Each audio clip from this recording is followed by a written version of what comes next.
दैत्य गुरु शुक्राचार्य ने वामन रूप में भगवान विष्णु को पहचान लिया था और ये भी जान गए थे कि भगवान विष्णु जी महाराज बलि के 100वें यज्ञ को भंग करने के लिए वामन रूप में वहां प्रकट हुए थे।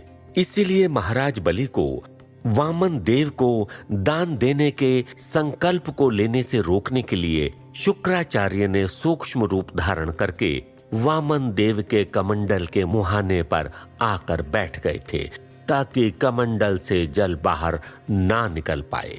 जैसे ही वामन देव ने महाराज बलि के अंजलि में जल डालने के लिए अपने कमंडल को झुकाया तो कमंडल जल से भरा हुआ होने के बाद भी उसमें से जल नहीं निकला। ये देखकर महाराज बलि चौंक गए। वामन रूपी भगवान विष्णु तुरंत ही समझ गए कि ऐसा क्यों हो रहा था। महाराज बलि ने कहा, हे ब्राह्मण देवता, इस कमंडल से जल नहीं निकल रहा, मैं दूसरा कमंडल मंगवा देता हूं। ये सुनते ही वामन देवता हंसने लगे और उन्होंने कहा, नहीं नहीं राजन, इसकी कोई आवश्यकता नहीं होगी। इस कमंडल में निश्चित ही कुछ कचरा फंस गया होगा और मैं अभी उस कचरे को हटा देता हूं। ये कहकर वामन देवता ने नीचे जमीन पर पड़े हुए एक घास के तिनके को उठाया और अपने कमंडल के मुंह के अंदर उस तिनके को जोर से घुसा दिया। वो तिनका तुरंत ही जाकर कमंडल के मुहाने पर बैठे हुए शुक्राचार्य की आंख में जाकर लग गया। दैत्य गुरु शुक्राचार्य की आंख पर वो तिनका लगते ही उनकी आंख फूट गई। तभी दर्द से कराहते हुए दैत्य गुरु शुक्राचार्य उस कमंडल से बाहर निकले और अपने मूल स्वरूप में प्रकट हो गए। तभी वामन रूपी भगवान विष्णु ने अपने मन में कहा, शुक्राचार्य, आपके अहंकार से भरे हुए नेत्र जगत के कल्याण में बाधक बन रहे थे। मूल स्वरूप में प्रकट होते ही दैत्य गुरु शुक्राचार्य अपनी फूटी हुई आंख पर हाथ रखकर दर्द से चिल्लाने लगे। ये दृश्य देखकर सभी हैरान रह गए। अपने गुरु की ये दशा देखकर महाराज बलि उनके पास गए और उन्हें सहारा देते हुए उनसे पूछा, ये क्या हो गया गुरुदेव आपको? दैत्य गुरु शुक्राचार्य ने महाराज बलि को क्रोध में कहा, अपने गुरु की फूटी हुई आंख को देखकर भी तुम्हें यह एहसास नहीं हो रहा कि ये वामन कोई बालक नहीं है। अभी भी समय है राजन, सावधान हो जाओ और इस दान का संकल्प मत लो। महाराज बलि ने विनम्रता पूर्वक अपने गुरु से कहा, नहीं गुरुदेव, यदि ये बालक नहीं कोई और भी है तो भी अपने बढ़ाए हुए हाथ मैं पीछे नहीं खींच सकता। ये मेरे कुल की मर्यादा और आदर्शों के विरुद्ध होगा। ये सुनकर दैत्य गुरु शुक्राचार्य को अत्यंत क्रोध आ गया और उन्होंने कहा, मूर्ख बलि, मेरे बार बार सावधान करने पर भी तुम सावधान नहीं हुए और तुमने अपने गुरु की आज्ञा की अवहेलना की है, जिसके कारण तुमने ये साम्राज्य प्राप्त किया है। उसी की कही हुई बात को नकार कर तो उसका अपमान कर रहा है। जा, मैं भी तुझे श्राप देता हूं कि तू शीघ्र ही इस समग्र साम्राज्य से अपना हाथ धो बैठेगा। दैत्य गुरु शुक्राचार्य के श्राप को सुनकर सभी हैरान रह गए, किंतु महाराज बलि लेश मात्र भी विचलित नहीं हुए। वामन रूपी भगवान विष्णु ने महाराज बलि को ध्यान से देखा और अपने मन में कहा, अपने गुरु के श्राप के पश्चात भी अपने आदर्शों से पीछे नहीं हटे और अपने मन को इतना स्थिर रखा। धन्य हो तुम बलि, धन्य हो। जब महाराज बलि फिर से वामन देव के समक्ष आए, उन्होंने अपने हाथ आगे बढ़ाए और कहा, हे वामन देवता, मैं दान का संकल्प करने के लिए तत्पर हूं। तब वामन देव ने अपने कमंडल से महाराज बलि के हाथों में जल प्रवाहित किया और तब महाराज बलि ने संकल्प लिया, मैं दैत्यवंशी भक्त शिरोमणि महाराज प्रहलाद का पौत्र और धर्मात्मा महाराज विरोचन का पुत्र, ये संकल्प लेता हूं कि आप मुझसे जो भी याचना करेंगे उसे मैं उसी स्वरूप में पूर्ण करूंगा। ये कहकर उन्होंने अपनी अंजुलि में लिया हुआ जल नीचे भूमि पर प्रवाहित कर दिया और उन्होंने कहा, मांगिए वामन देव, क्या याचना है आपकी? हाथी, घोड़े, गाय, धन संपत्ति, अनाज, मकान, महल इत्यादि आपकी जो भी इच्छा हो वो अपनी संकोच मांगिए। ये सुनकर वामन देव मुस्कुराए और उन्होंने कहा, हे राजन, मुझे केवल 3 पग भूमि की आवश्यकता है। मैं अपने 3 कदमों में जितनी भूमि नाप सकूं उतनी ही भूमि मुझे प्रदान कीजिए। ये सुनकर महाराज बलि दंग रह गए और कुछ समय तक सोचते रहे और उसके पश्चात जोर जोर से हंसने लगे और हंसते हुए उन्होंने कहा, केवल 3 पग भूमि? वामन देव, क्यों विनोद कर रहे हैं? आप इतने छोटे और आपके 3 कदमों में कितनी भूमि आ जाएगी? आप बातें तो विद्वानों जैसी करते हैं, लेकिन अभी भी बालक बुद्धि नहीं गई आपकी। ऐसा कीजिए, कुछ और वर मांग लीजिए। 2 लोकों के अधिपति के पास इतना सब कुछ है, हैं? कुछ वर मांगिए। इसमें मेरे मान का तो ख्याल रखिए, कोई सुनेगा तो क्या कहेगा? महाराज बलि को हंसते हुए देखकर सभी लोग हंसने लगे। तब वामन रूपी भगवान विष्णु ने अपने मन में कहा, दान देने की महान भावना होते हुए भी दान देने का अहंकार योग्य नहीं है। इस अहंकार का नाश भी करना ही होगा। तब वामन देव ने कहा, नहीं राजन, एक याचक को उतना ही मांगना चाहिए जितनी उसे आवश्यकता हो। उससे अधिक मांगना नहीं चाहिए। उससे अधिक मांगना लालच होता है।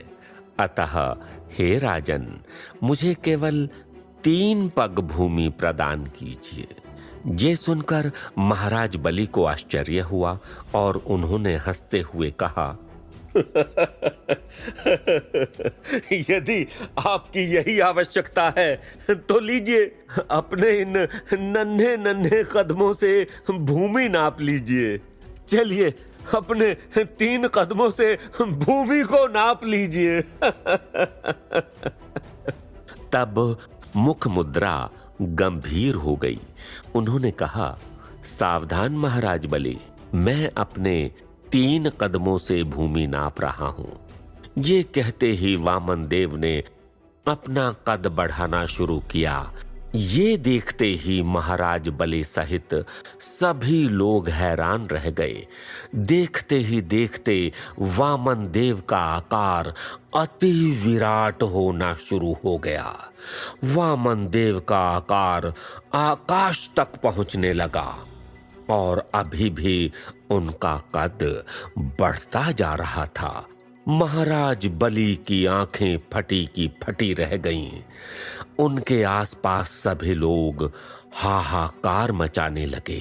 महाराज बलि स्तब्ध होकर देखते ही रह गए। वामन देव का देह आकाश को भी चीरते हुए अंतरिक्ष तक पहुंच गया।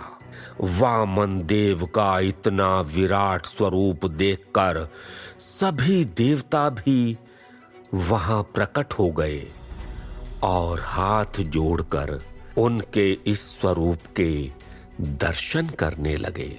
भगवान वामन ने अपने देहाकार को अंतरिक्ष तक फैलाया। महाराज बलि ने देखा कि भगवान वामन का एक पैर समग्र पृथ्वी का स्थित हो गया है। तब भगवान वामन ने अपना दूसरा पग उठाया। उनका दूसरा पग उन्होंने इतना ऊपर उठाया कि वो अंतरिक्ष में स्थित स्वर्ग लोक तक पहुंच गया। भगवान वामन का दूसरा पैर स्वर्ग लोक तक पहुंचा और उनका अंगूठा ब्रह्मलोक तक पहुंच गया। तब ब्रह्मदेव ने अपने कमंडल में रखे हुए जल से उनके पैर के अंगूठे का प्रक्षालन किया। वामन रूपी भगवान नारायण के पैर के अंगूठे को छूकर निकला वो जल गंगा नदी बन गई और वो वैकुंठ लोक में जाकर स्थित हो गई। तब भगवान वामन ने कहा, हे महाराज बलि, मेरे एक पद से मैंने स्वर्ग लोक को नाप लिया और दूसरा पैर समग्र पृथ्वी पर है। अतः तुम्हारे वचन अनुसार समग्र पृथ्वी और स्वर्ग लोक मेरा हो गया।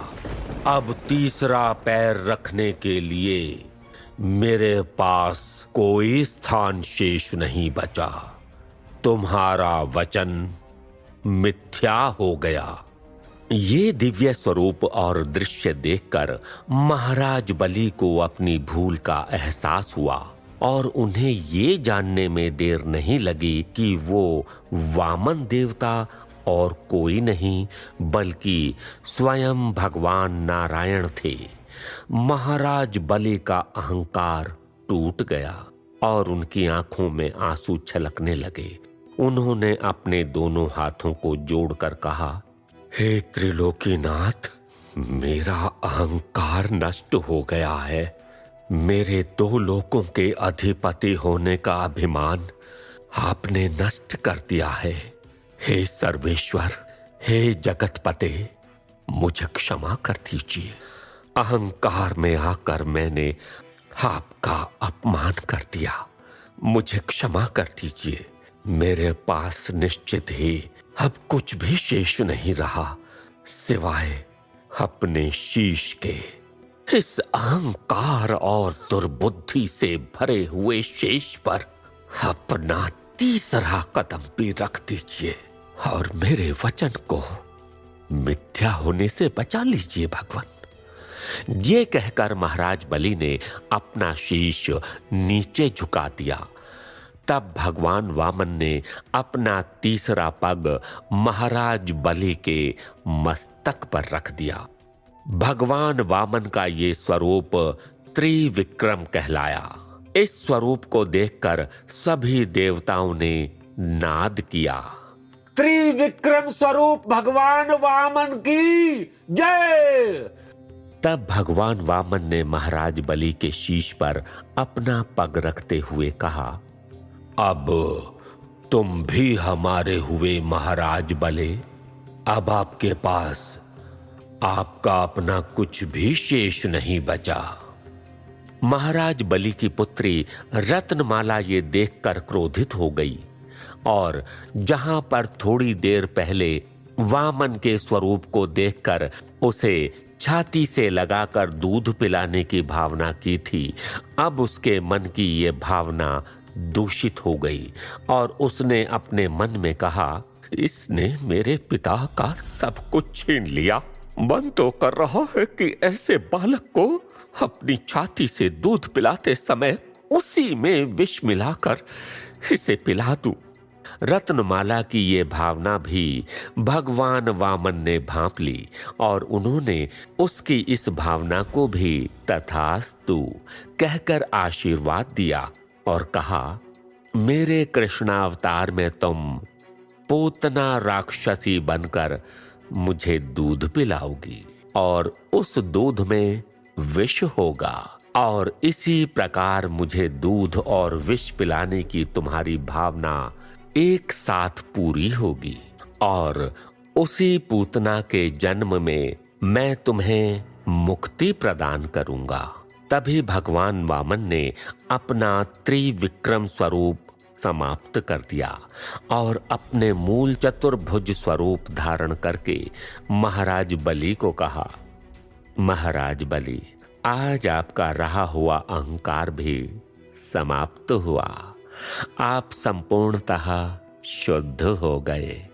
सब कुछ खोकर भी आपकी ये महान दान की भावना और इस महान त्याग को संसार सदैव के लिए याद रखेगा और आज का दिन ओणम के रूप में मनाया जाएगा। हे महाराज बलि, आपका 100वां अश्वमेध यज्ञ भले ही खंडित हो गया हो, किंतु आपके इस महादान से आपने इंद्र बनने का पुण्य अर्जित कर लिया है। अतः मैं आपको वरदान देता हूँ, जब ये वैवस्वत मनवंतर समाप्त होगा और सावर्णी नामक मनवंतर प्रारंभ होगा, तब उसी सावर्णी मनवंतर में आप स्वर्ग लोक के अधिपति इंद्र के रूप में स्थापित होंगे। तब तक आप सुतल लोक में जाकर अपने दादा महाराज प्रहलाद के साथ जाकर सुखपूर्वक निवास करें। उस स्थान में आप सदैव मुझे अपने पास ही पाओगे। धन्य है आप महाराज बलि। आपकी कीर्ति इस मनवंतर में तो क्या, आने वाले कई मनवंतरों तक गाई जाएगी और आपका नाम महाविष्णु भक्तों में अमर हो जाएगा। ये कहकर भगवान विष्णु वहां से अंतर्ध्यान हो गए। महाराज बलि ने अपना शीश झुकाकर भगवान नारायण को दंडवत प्रणाम किया।